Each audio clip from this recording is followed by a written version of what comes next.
this is Trisha and Phil from SkiTalk.com. We are here today to show you an exciting new boot development with Rossignol boots called the Rossignol Vision. So what is the Vision?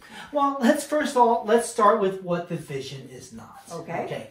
If you ski in a race plug boot or you drive a race car, this is not the boot for you.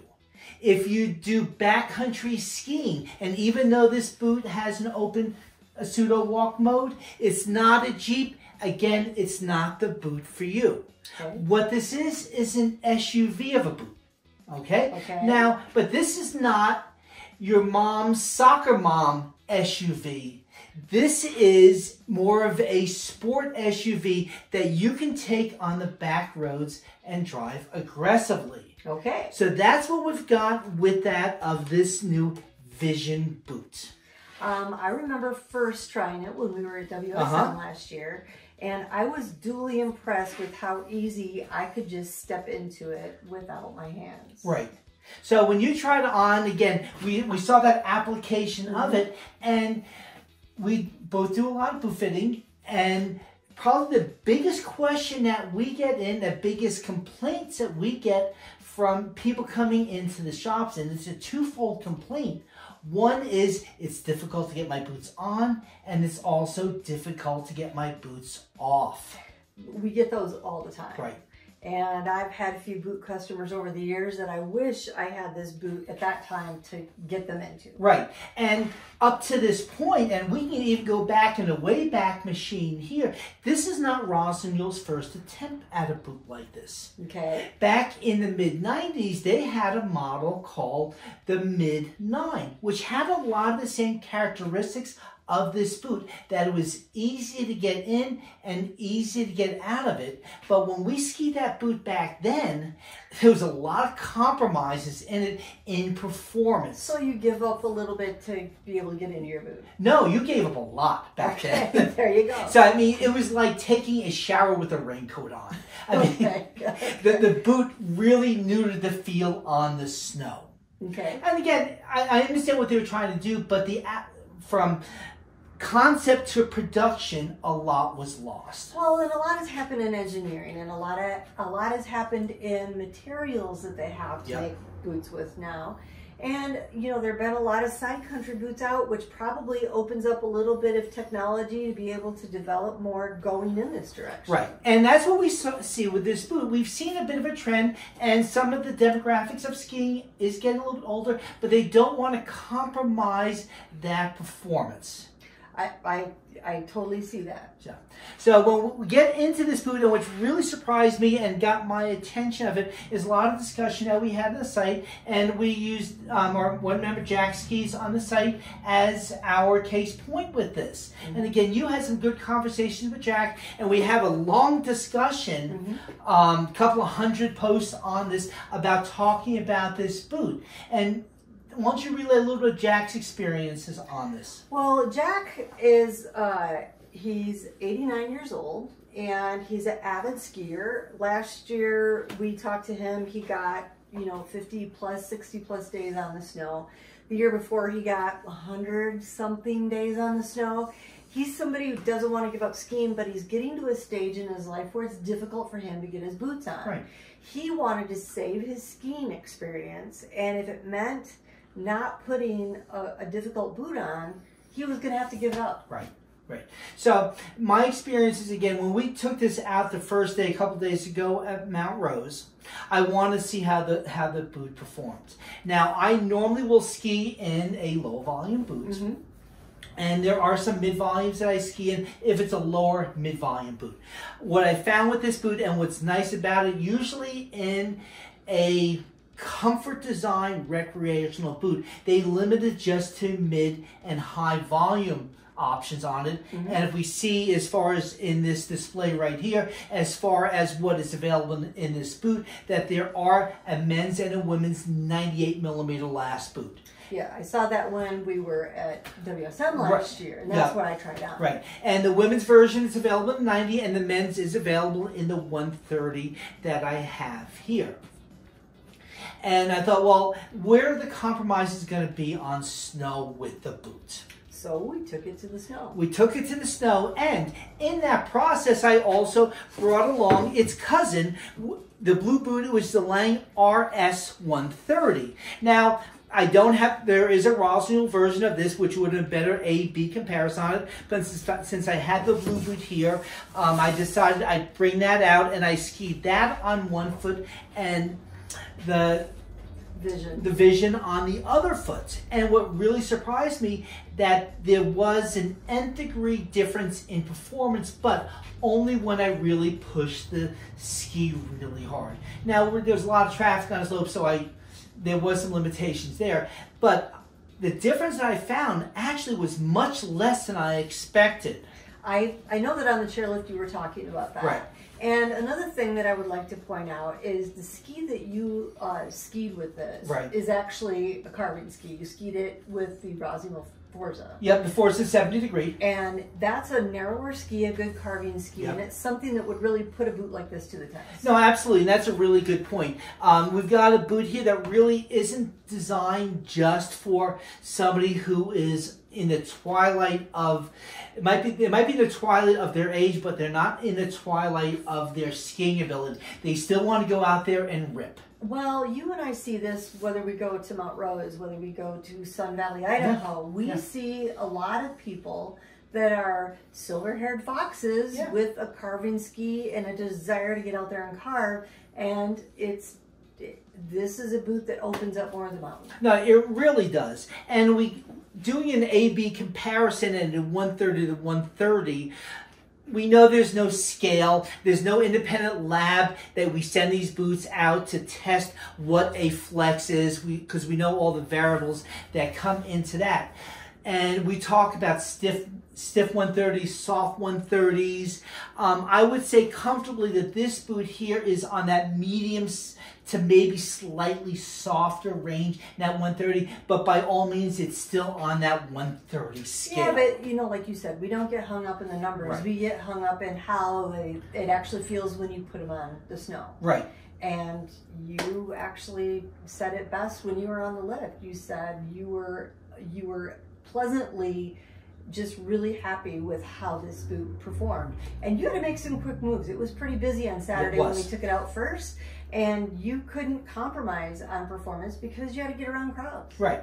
And again, I'm on 100 some odd pairs of skis a year, and I don't like to have boots as a variable. But I can say with confidence, even though I would normally ski a boot like this, if somebody says this is the only boot I can ski for the rest of the year, I'd be fine with it. You look happy. Yes. And the other area where this boot really is a benefit, because it is so easy to get on and off, is that person that boots up in the parking lots.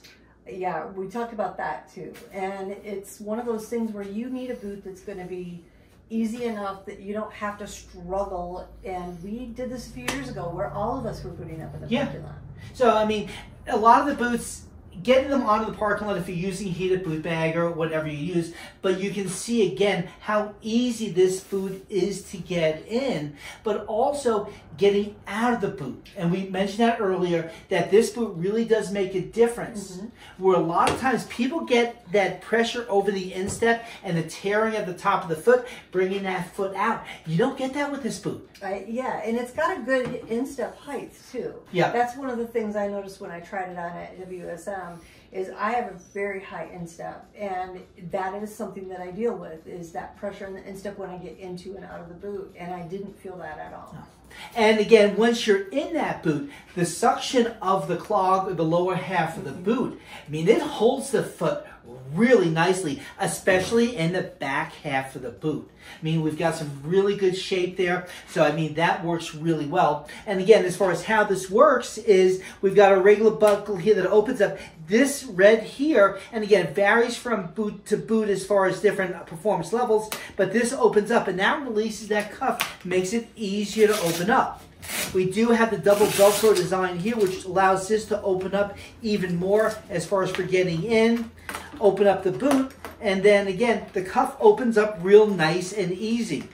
as far as the back spread's open as far as getting that boot. And as we can see, it's hands-free sliding in, which we're not going to get in most performance boots like this. That it can be a labor of love is the polite way of saying it. Well, and while this is not really billed as a walk mode boot, Right. when you take the liner out and see what the back half of the Yep. cuff looks like, it's kind of fascinating how it has a very similar look to what some of the walk mode boots do. Mm-hmm. And when that's opened up, that gives you that much more mobility to get in.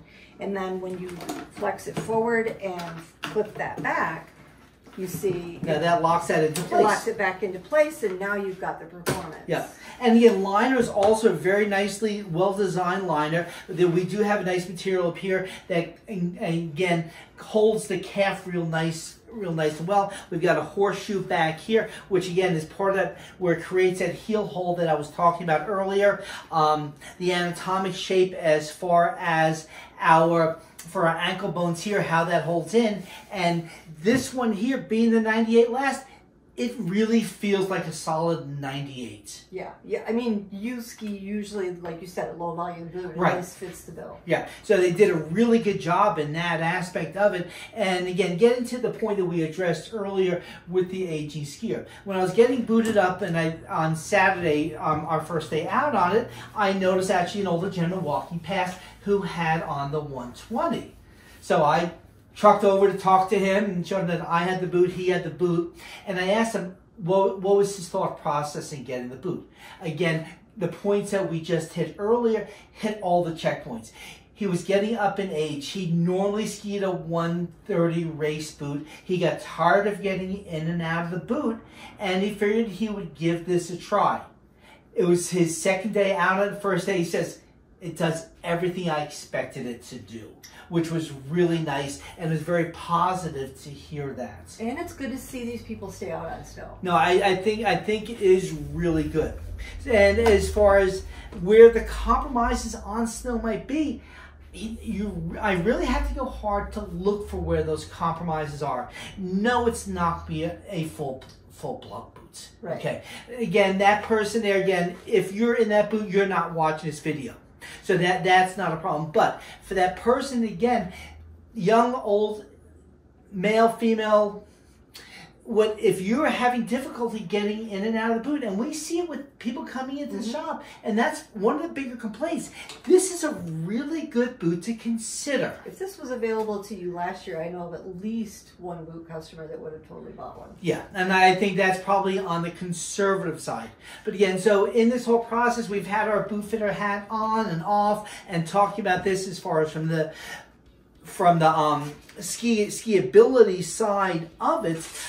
Now, as far as from the boot fitter side, pluses and minuses of the boot, it stays with Lang's traditional sole design that actually has been upgraded. So if you do need to do some canting on the boot, that is a possibility. With this, we just remove our soles. Cantology, again, makes some great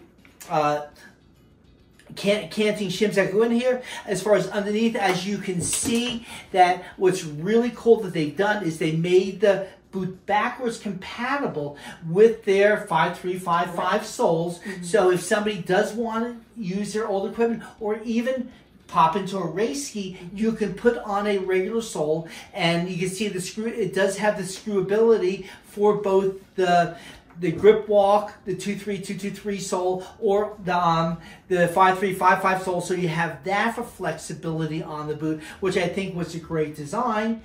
My only real knock against the boot is the bottom buckles and ladders are riveted on. A boot at the premium level, this price point, I would rather have seen them screwed on versus the rivets, but the material they use on this is very workable, so we don't have to remove them as much, but I still would like to have seen that as far as in the design aspect. Well, you really reach for that knock. Yeah, and again, I'm really stretching on that point.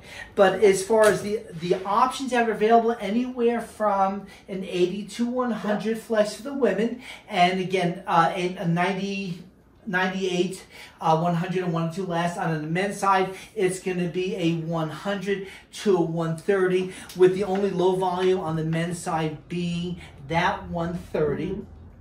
And it's a number that I know it will scare some people, but I'll tell you, the sweet spot in this boot is huge, which really surprised me, and the fit with the low volume, again, just really surprised me how well it fit, on par with any of the other high performance 130s. You know, anytime that we start working with a boot, right, we have a list and we check off the boxes. This particular boot, the Vision, is one of those boots that checks off a lot of boxes. Right.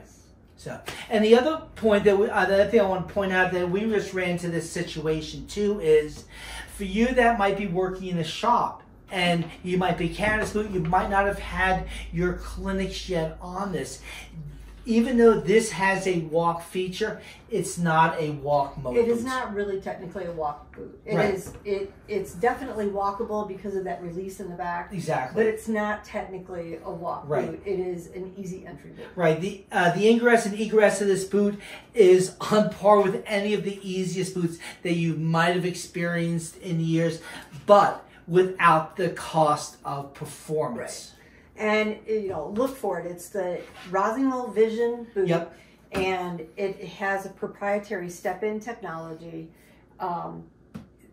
This is definitely a boot you should look for if you're that person that needs to figure out a way to stay on snow and get your boots on in the morning. So the shell is feeling the materials, I'm assuming, is pretty heat moldable, so we can flex, have some flexibility there. If you need to do first and fifth mat punches, obviously that is an option. Again, a really nice liner, some neoprene here in the toe box too. Tongue accommodates very nicely, and we got a nice wrap around here. And again, the articulation of this liner for getting in and out is really good. Yeah, and another thing I wanted to point out too is one of the things that Lange has, or Rossignol has, with their boots is they have that cutout in the plastic on the tongue, which also alleviates some of the pressure over the instep. Right. Again, you can see this in here as far as that cutout in there, and this softer material here, which allows, if you've got some bones on the top, and it helps accommodate them nicely. And again, most boot fitters can work in that area very nice and easy. As we saw on the back here, is it does have the hold on here, so the liner stays with the shell when we open it up. So this boot was really well thought out. Yeah, for sure. And you know, the boot technology has just come so far. Yeah. Now, the group at Rossi did a fantastic tour. Good job on this boot. I know you spent a lot of time designing this one and the gray version of this boot, but this boot here, really, you have a home run with it. It fills a niche in the market that, quite frankly, has been ignored and is needed to be addressed, and you did a good job with this one. This is, I can say it's a fun boot because in the end, skiing is fun. Yeah. Hi everybody, Deb Armstrong here, and remember, skiing is fun! If you enjoyed this informative video, hit that bell, subscribe so that you'll stay up to date on the new videos, and check out skitalk.com for more ski-related content. Also, please follow skitalk.com on all of your social media channels. No scenes from Hot Dog the Movie were quoted during the production of this video.